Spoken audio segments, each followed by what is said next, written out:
We are the robots after all, robots. We are the robots after all. Hey everybody, welcome back to another episode. Exciting episode of this robot. The name of the show is Robots After All. My name is Tom. And I'm Andrew. And today we're talking about a topic that is very important, and I think we're going to have a lot to say about it. It's either very important or not important at all. Yeah, it can go either way depending on your outlook and what your opinion is. So the topic is physical media is dying. It's dying off. It's been a long time coming or a short time coming, depending on how you reference time in this world, in this life.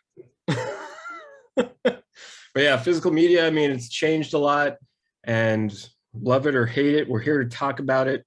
And what better place to start than when we used to go to Anime Crash on the weekends and go pick up a new VHS, see what they got for VHS tapes and accidentally buy the Japanese version instead of the English dub.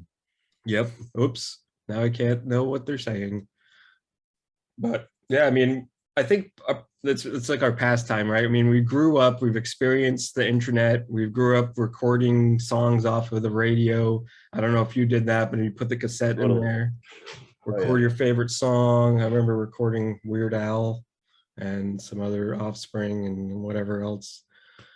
And, you know, I mean, it was just a fun thing to grow up doing, and now it's just exploded to the point where if you want to listen to something, you just look it up on YouTube. Yep.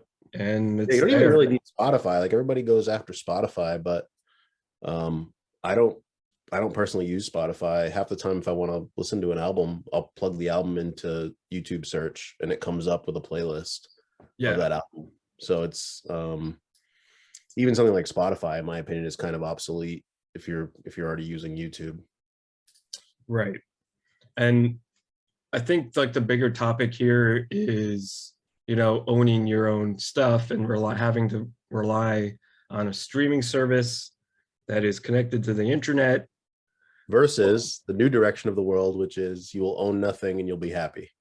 Oh yeah, the Schwab guy who dresses like an evil supervillain from the 80s, from like I mean, that is like legit where we're headed. Like, our society is like being kind of pushed in that direction where it's you know, it's much more in style to, you know, be minimalist and, you know, not have things and just use streaming and that kind of thing. So I mean, I guess obviously with the shelf of games that I have in the background, I have you know, I'm probably more of the opinion that I like the physical media over the digital media, but I do think there's a convenience factor that you know, for someone that doesn't have a lot of space, or for somebody who, let's say, wants to try a bunch of games, or maybe they don't want to commit to buying certain like artists and music, they want to kind of try to like see if they like stuff before they buy it, and then only buy the stuff that they really, really like.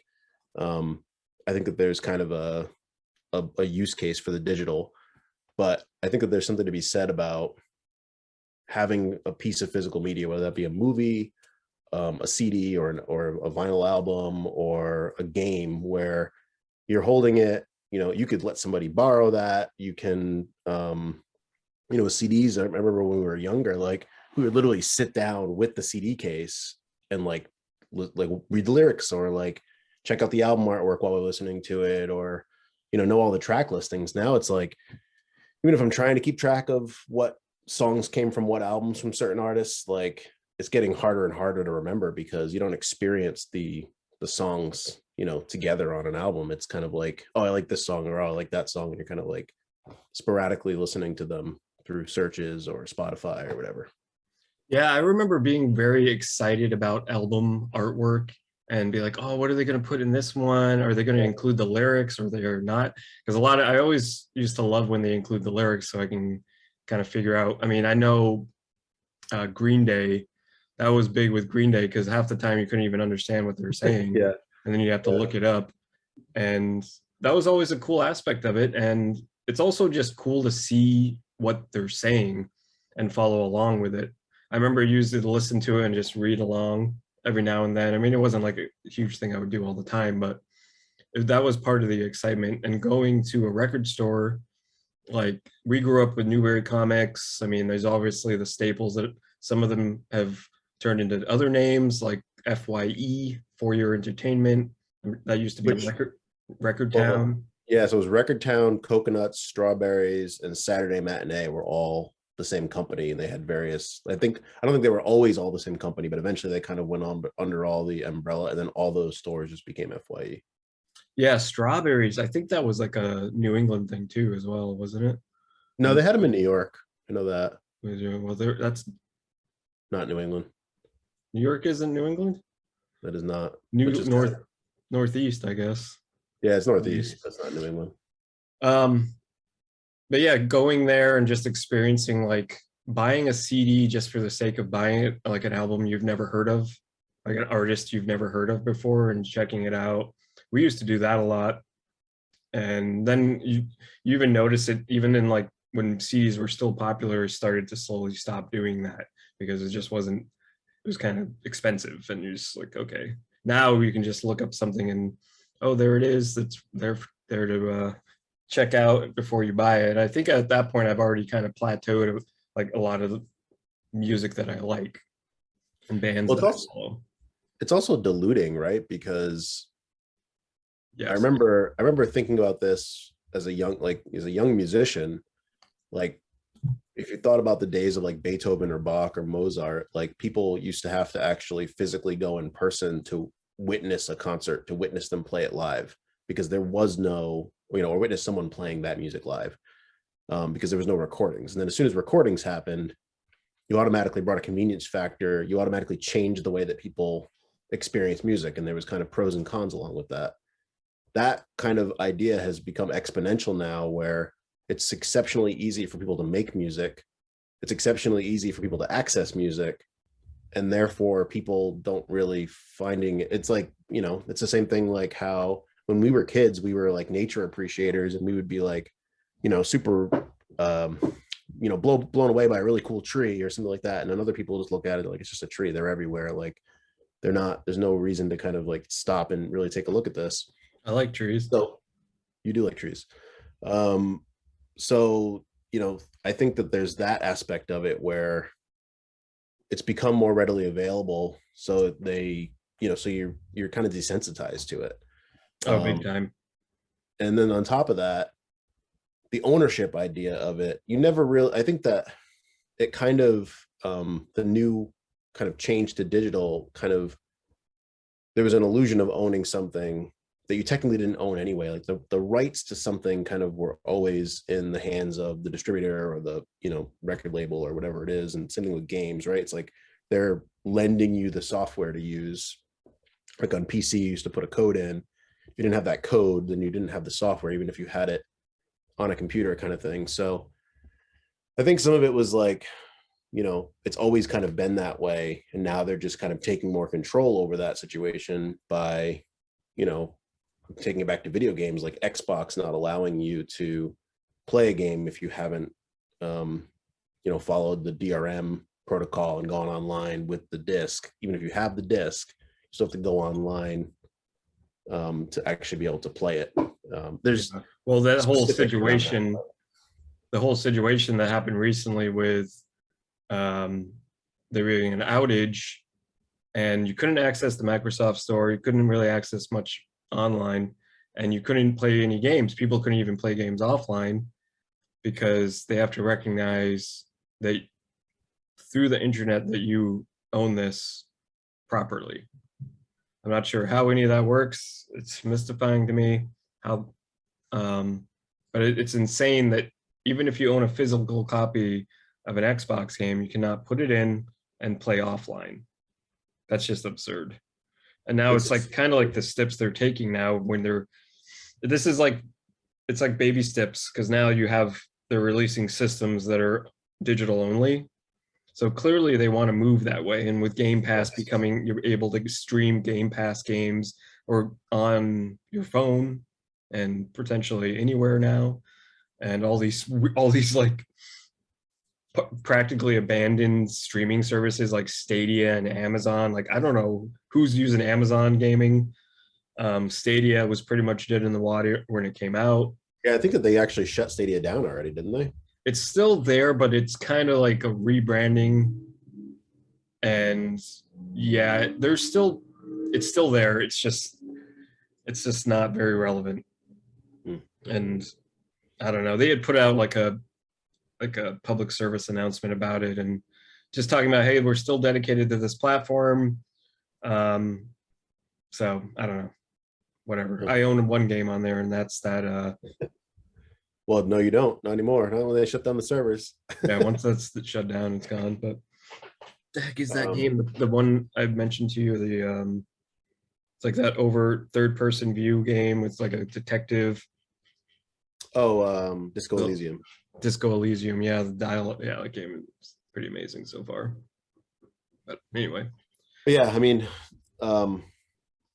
I think it's one of those things in general where the majority of the population can see like 3 foot in front of them, 3 feet in front of them, and they're like, okay, this is fine for now. But you mentioned that it's kind of like slippery slope, or like it's kind of the beginnings of like something. Like these companies, they have 10-year roadmaps. They're dictating our future for us, and they're releasing a little bit that they feel like we can handle, or that they can get away with little by little. And I look back to something like Xbox 360 and the amount of control you had over how you manage your save file, how you managed your updates, like how you managed your hard drive versus, all that stuff, like you had a lot more control over. And that was even, at the time, it seemed like you're like kind of handcuffed by comparison to consoles previous to that.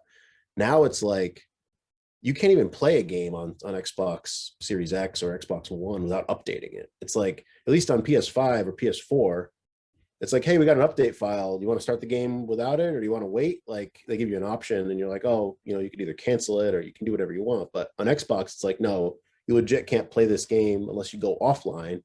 Then if you go offline, depending upon the situation of the game and how long you've been offline, you may not be able to play it because you're offline. yeah. So it forces the update. And if you only have an hour to play or 2 hours at the end of the night to play, and it's like, well, it's going to take, the update's 90 gigabytes. You're like, okay. Like one of the Gears of War games that happened to me with, where I was just like, okay, fine, I guess I'll update it. And then it was like, the update is 90 gigabytes. I was like, I don't have time for that. Like, what the hell? And I had a physical copy of the game. So that's kind of another concept altogether, right? Is like, even if you have the physical media, what you have on the disc for games is not the actual game anymore anyway, because it's always day one patches. And then there's always DLC, and Yeah. It's kind of Especially exploding. Borderlands. Yeah. Borderlands is very bad with that. Yeah, they're awful with that. And the Elden Ring even is doing a lot of changes. They're talking about how the map has been changing and evolving, or they're adding stuff to the map, which is just, in one aspect, it could be cool if it's like adding more to the game, but it's also like, what is even an original game anymore? Like, where do you, Right. because that game has already changed so much, and it's only been out like, I don't even know, like a few months. Few months, yeah. I mean, and that's one of the reasons why I kind of race to get stuff, play it right away, because I am afraid of that concept where like it changes so much. Like I was actually very lucky that I bought Overwatch day one, and I got to feel like that feeling of that game in the first like year. That was incredible. But it changed so much after that first year. It's like not even the same game anymore. Yeah. So and apparently you have to- Overwatch 2 hasn't changed much either. I've been hearing some thoughts on that. yeah, I'm sure that, I mean, I'm certainly going to play it, but I don't know. I think that like we said at the beginning, like there's definitely pros and cons to the whole digital thing, right? Like the fact that game developers have the ability to make updates to games, to potentially add some additional content, to take community feedback and incorporate it. It's certainly not a bad thing, but it can very easily be implemented in a poor way. And I think that the thing that really kind of bums me out is there is something special about having a game collection. Like I have some original Super Nintendo games in the box, and it's like you have a little piece of history. It's like, here's all the manuals it came with, here's all the the box artwork, and like the hokey like sales pitch on the back, that tells you a little bit about the game. Like all those are kind of cool little moments in time that you kind of that are encapsulated in a physical copy, and even down to like the packaging that they were using, or you know, the old game guides and the Xbox 360 games, like the Elder Scrolls had like big thick books, or like BioShock had like a big thick like instruction booklet. There's just something awesome and special about that. And I think that I think it kind of just plays in, not to get like too deep into this, but it just plays into the fact that we're moving toward a society that just moves so fast and appreciates so little, that it's like that concept like doesn't lead to a good place. Like if you're not actually able to stop and appreciate things, like we're going to be living in, you know, Well, what people appreciate, we'll live in a detached reality of yeah, like, detached and disposable. yeah, and of people who are obsessed with 6-second clips on TikTok of people Right. making faces like. But I mean, the memories that we hold are very precious, because I mean, to experience the way we grew up, and I mean, it may seem like I just feel like we're very fortunate to have experienced it that way, because we got the full gamut of like Nintendo all the way up until now. We've got to I know. see from the beginning. I mean, even like Atari, like arcade, like going to an arcade was incredible. I used to love going to arcades.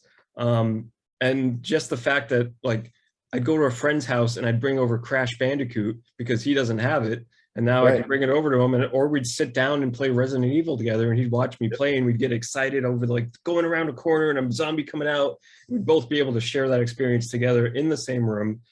So just going to like package stores, like we said earlier, and just looking at stuff like Best Buy doesn't even sell CDs anymore that I'm aware of. And their DVD collection is just like shrinking by the day. It's just Yeah. turning into like two Two or little three aisles. aisles.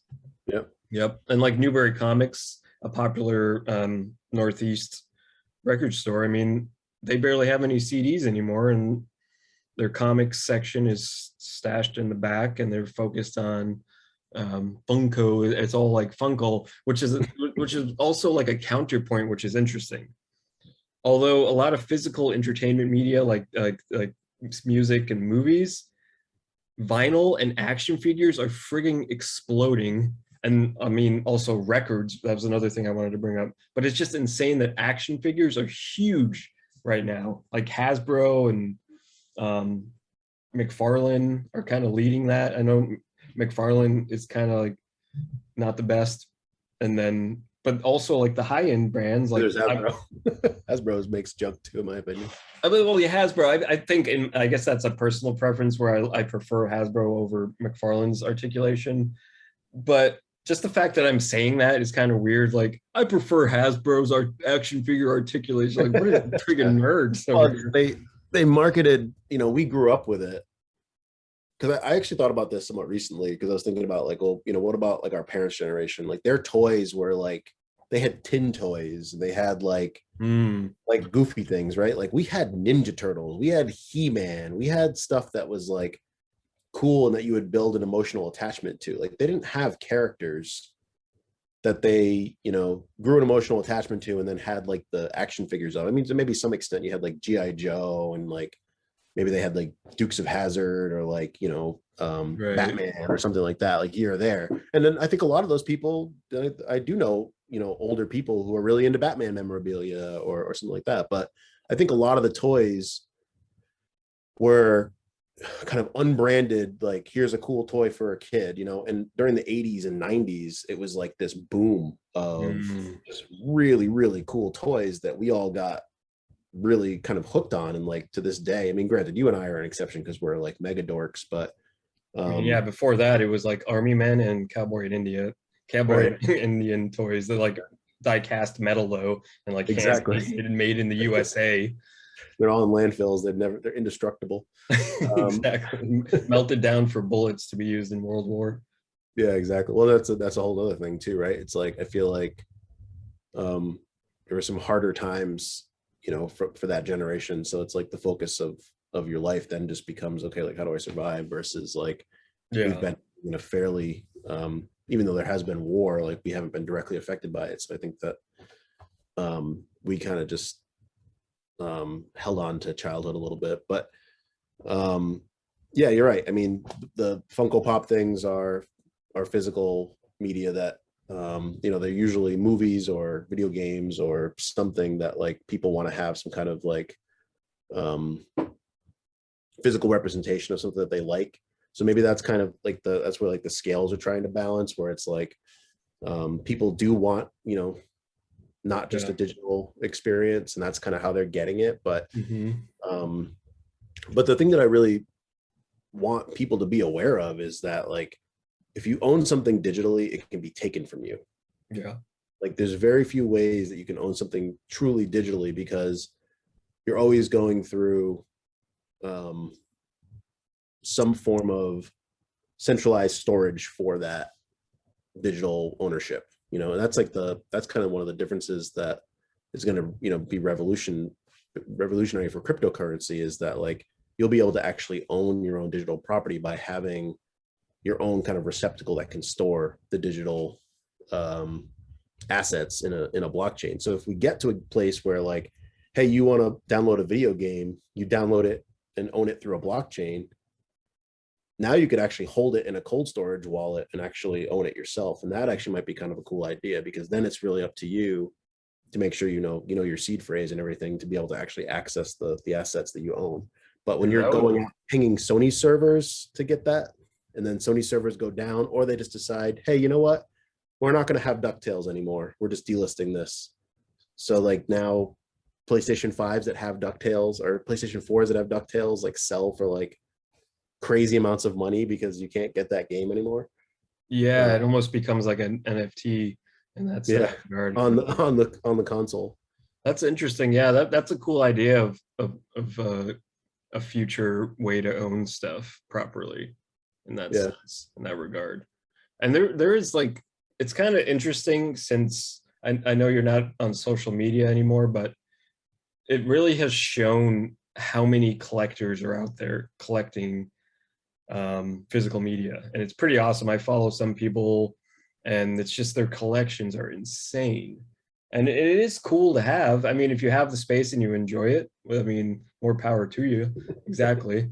And I tend to lean like in the middle. Like I don't consider myself a collector, but I like to buy stuff that I really enjoy and want to own.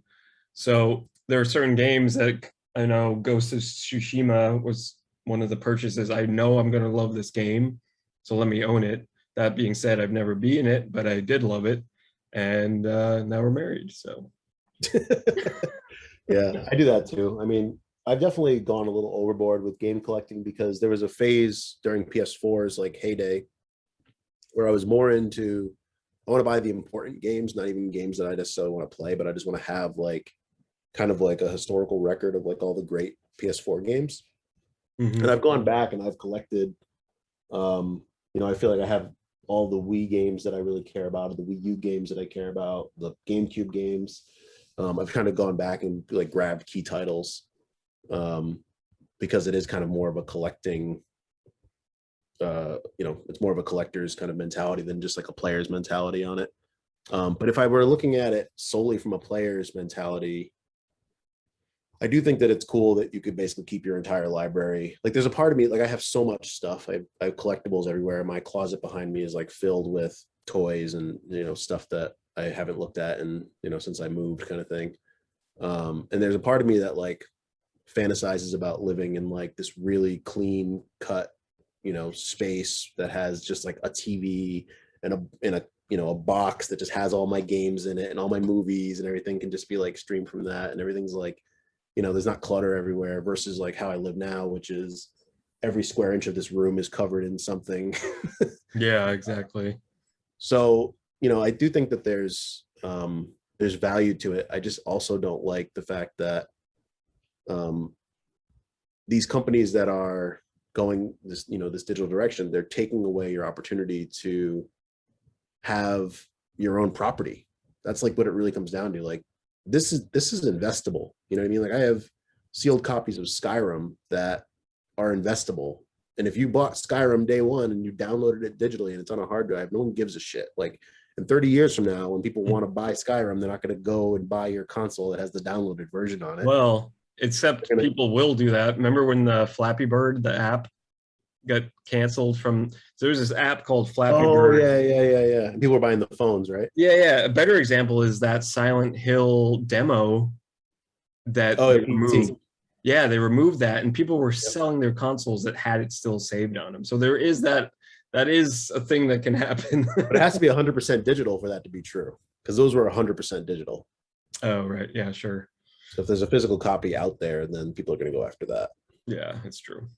But it is a good point. I mean, that's what I was kind of getting at with DuckTales. Like, Well, that's yes. the thing. But there actually are physical copies of DuckTales, because I actually own one for I think it's Wii U. DuckTales. Woo. Yeah, it's basically the remastered Nintendo game.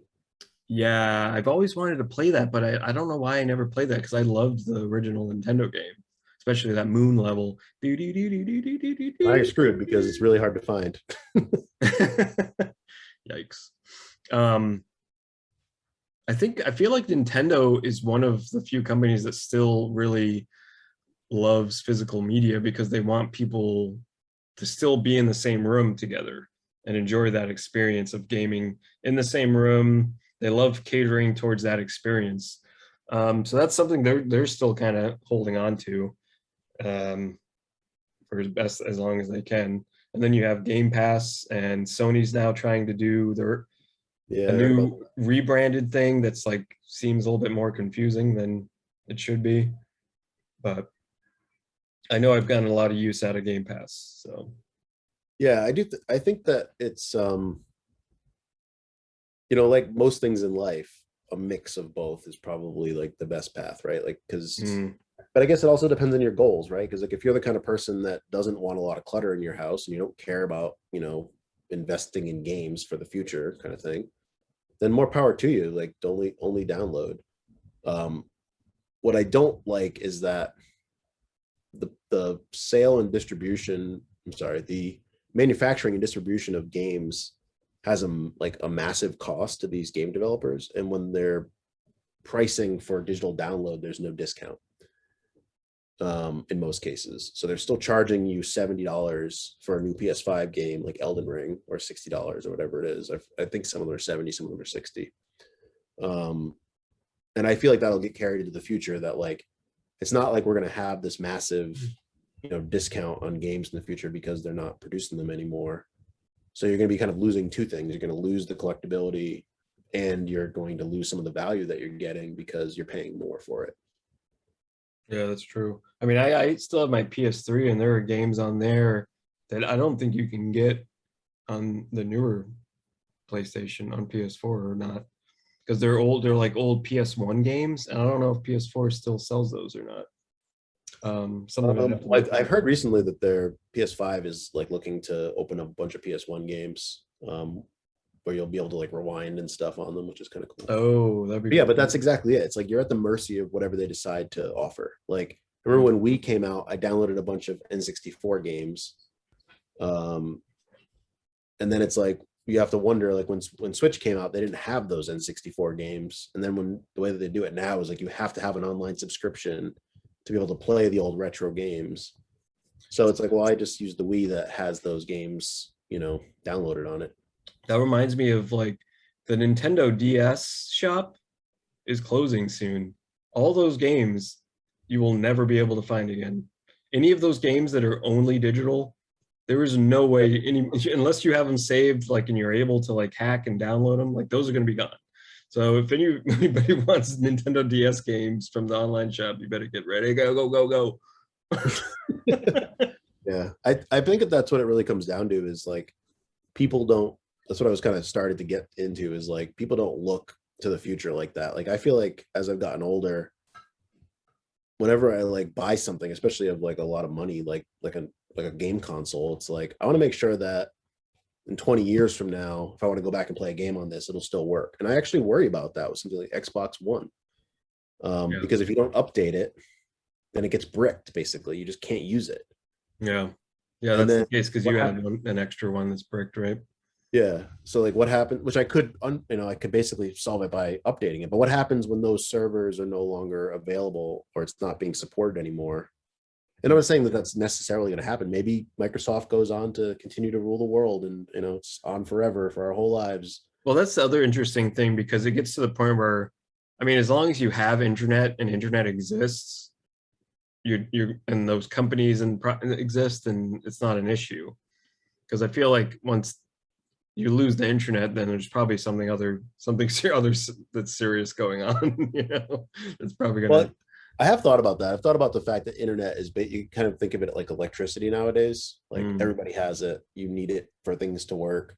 The difference is that electricity doesn't change unless unless you're having some kind of fault. But like, you don't need like to make sure that a specific plant is up to give you the specific type of electricity for the specific device to work. And I feel like that's the difference with the internet is like, it's not just having the internet, it's making sure that these companies are keeping their servers up with the correct information to allow you to have access to what you need to be able to use it. Right. Yeah, that's true.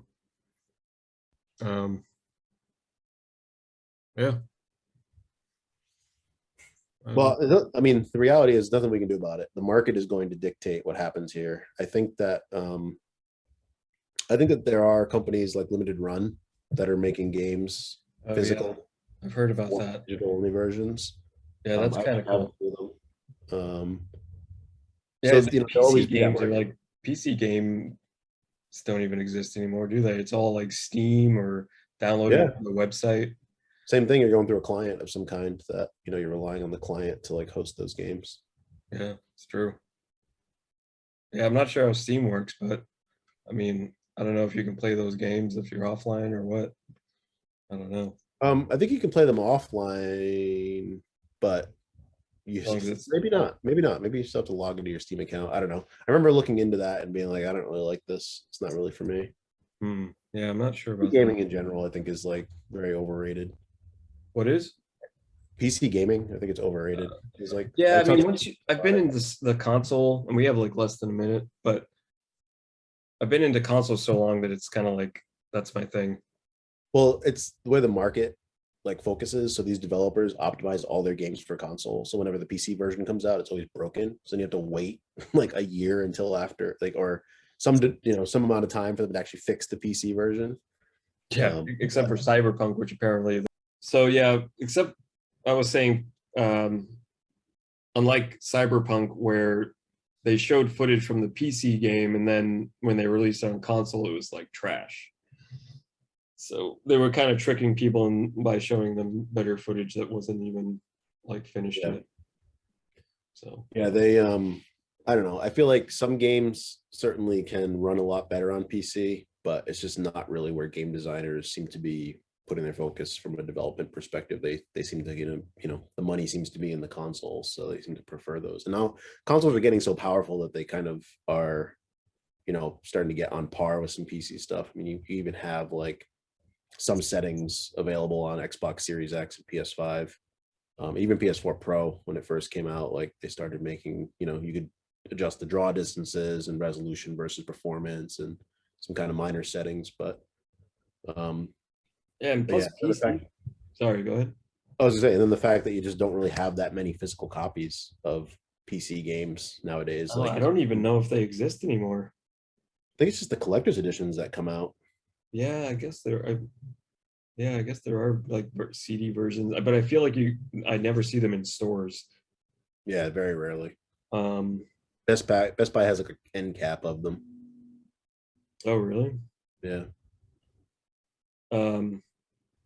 Crap, I forgot what I was gonna go. Oh, I was gonna say, plus PC games, to get like a good gaming PC, it's like insanely priced. It's like you got to spend thousands of dollars, 2000s even, to get a really nice PC. It lasts like less than a console's lifetime, So, and they're like, yeah, I get it. I mean, you a lot of times you're getting better graphics, better stuff, but then it like fills up so quick too, unless you're getting like really going out of your way to like spend money on this elaborate setup where you have like insane terabytes but yeah, you got to spend a lot of money in it. You got to constantly keep up with it every little while, and I don't know. I just don't think you're getting a truly superior experience. You're getting some things that are superior, Sure. But um, but yeah, I mean, again, it's just being like so into the physical media. PC is just like not a great option for me. And back in the day, when PCs were first coming out and we were into them, I was into PC gaming. My brothers kind of, I kind of fell into like because they were really into the PCs and I was following their footsteps of gaming because they were buying games all the time. And I mean, obviously, I've experienced Doom, Quake, all the Quakes, and those are iconic games. And it was so fun. It felt like you were hacking. You put in the CD and you have to go to the MS DOS prompt. Yeah, you have to like You're typing execute in the line code. Yeah, the code. You're like, yeah, CD/run or yeah, yep. yeah, Slash run. Yeah, install, and then it's like, brrr. everything was .exe for execute. Yep. Yeah, that was always really funny. Oh, fun to play in like Myst and all those like point and click games. And of course, even before that, there's those games that were on like the Commodore or whatever that those really old ones I Well, played. the ones that I remember were like first ever computer games were like Where in the World is Carmen Sandiego and Oregon Trail and on Oh the yeah. Apple IIe. Yep. And the game where you could like you punch in like the coordinates and the triangle turtle would draw lines like that. I don't remember that one. You know, I feel like whenever bring this up, nobody remembers it, but it was an old Macintosh game because our middle school had old Macs, and they always had like a math games and then like Oregon Trail, and then there was this other game that was called like Turtle Line or Turtle Art or Turtle something. So basically, it was basically like a triangle pixel art, and you input like, okay, I want you to go this direction. You're putting like X, Y coordinates and stuff. And you're just putting it in. Then you want to see how long it goes, and you could like break it so easily by putting the number as high, and the turtle's just going forever in like, direction, and the computer's like, it's trying to catch up to how many lines the turtle wants to draw, but that's all it could do. It was just a friggin' turtle drawing, like shitting out lines of like stuff. It's just like so weird, but you were just fascinated by it at that time. Sounds pretty awesome. Yeah, I'm sad I missed that one. Yeah, that was a funny one. I gotta find some footage of that. I know somebody has to have it. Was the math game Number Munchers? It may have been. I don't remember the name exactly. Little guy where when you'd find the answer, he would like eat the number up. It was like a little green guy, and he would like munch the number up. That sounds very familiar. Yeah. I think that might have been it. I remember something like it almost looked like almost Donkey Kong-esque. And the numbers were like you put them in and then like they would collapse and on each other. I don't know. I could be making that up, but Yeah, I remember this as being kind of like a grid. It would have like, here's your problem, and then you'd have to like grab all the prime numbers, and then you'd have to have him go and munch all the prime right. numbers. Yeah, they're already telling us what our problem is back in the elementary school, Yeah. middle school. Here's your problem. Here's your problem. That's just prime. I remember making board games. That was another assignment back in school, early school days. So you're making your own physical media. Very impressive. So Yeah. where do you stand? I mean, what do you think? Should we just let the physical media die out, and who cares? Or Yeah, I mean, you know, we've had conversations about this in the past, and I think I'm fine with it for the most part. I don't know. I definitely am kind of in the middle of the road. Like I want there to be physical media, but I also am okay just like streaming stuff or downloading stuff digitally. And I want people to have access to both. And I'm sure there are ways they can do that where say, hey, I mean, we really don't want to rely on mass producing stuff. Maybe they can you could just order it and then you pick it up if you want one. And it's like made to order. I mean, that's kind of silly, but you know, who knows what they'll do in the future. I mean, from the looks of it, they want to get rid of it. You can just tell by the signs on the wall.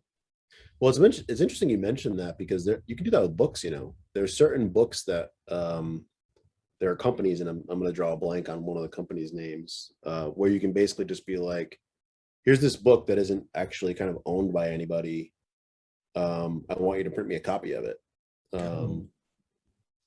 So maybe that we'll get there with certain, you know, maybe there will be like a print to demand model for physical games at some point, where that's worth their while for the marketplace that still wants them versus trying to guess what that volume is and, you know, only giving GameStop 8 copies of a new game. And if you didn't pre-order it, then they make you feel bad about yourself. Yeah, seriously. And maybe it'll all just end up in a library one day, and then you'll have to go there to get all your physical media. Hey, people, support your local library, donate to them. They want your stuff. If you don't know where to put it, I know, I think on one of the later episodes, I was talking about a library that had like newer games and stuff. I thought that was pretty neat. Like you could go and play like a semi-new game and borrow it for a week or so. But anyway, yeah. And then they even have libraries are even going digital. I mean, you're familiar with Hoopla? Yeah, I know that.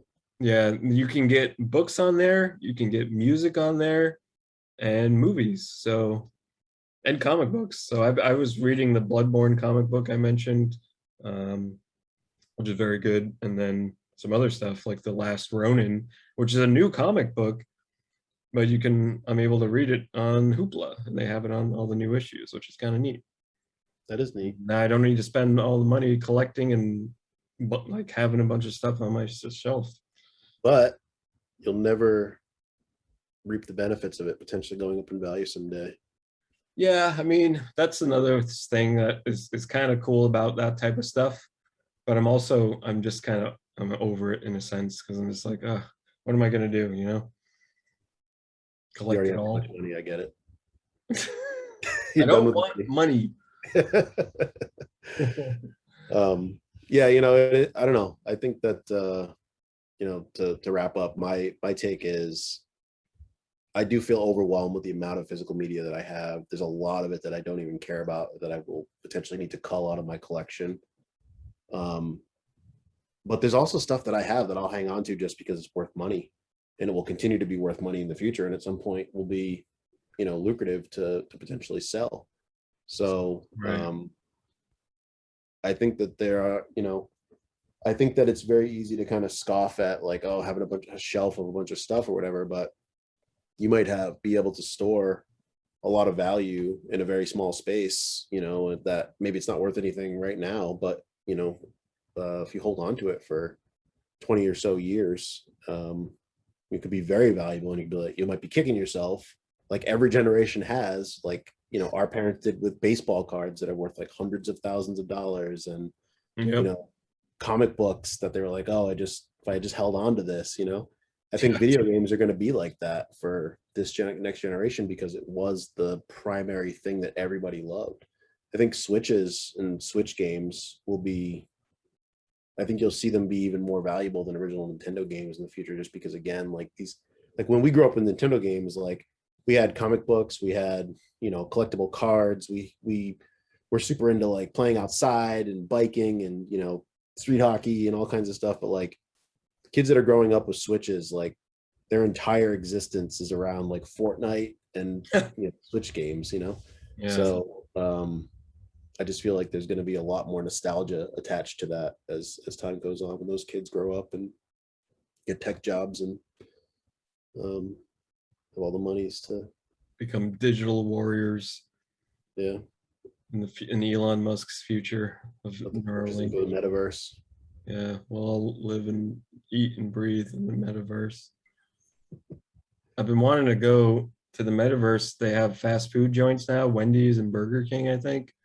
Really? So you might see a video on my video game channel of me going to Wendy's in the metaverse soon. That's the most interesting place you could think of to go in the metaverse, a place you can't. It's like an infinite number of like fantasy worlds could be created in the metaverse. Oh where, like my anything God. is possible, and you're like, I wonder what they have at Wendy's. Yeah, I've made my own, actually, my own world. I've put a couple videos, but I need to do like a full video of me just exploring the world I created. I made like a samurai world, and yeah, So, I'll put it up there at some point. cool. Maybe tonight. No. Yeah. All right, I think that wraps it up. So thanks That's it. everybody. We'll see you next time. Have a good night. Peace be with you. Take care and stay strong, and see ya. All those things. All right, bye.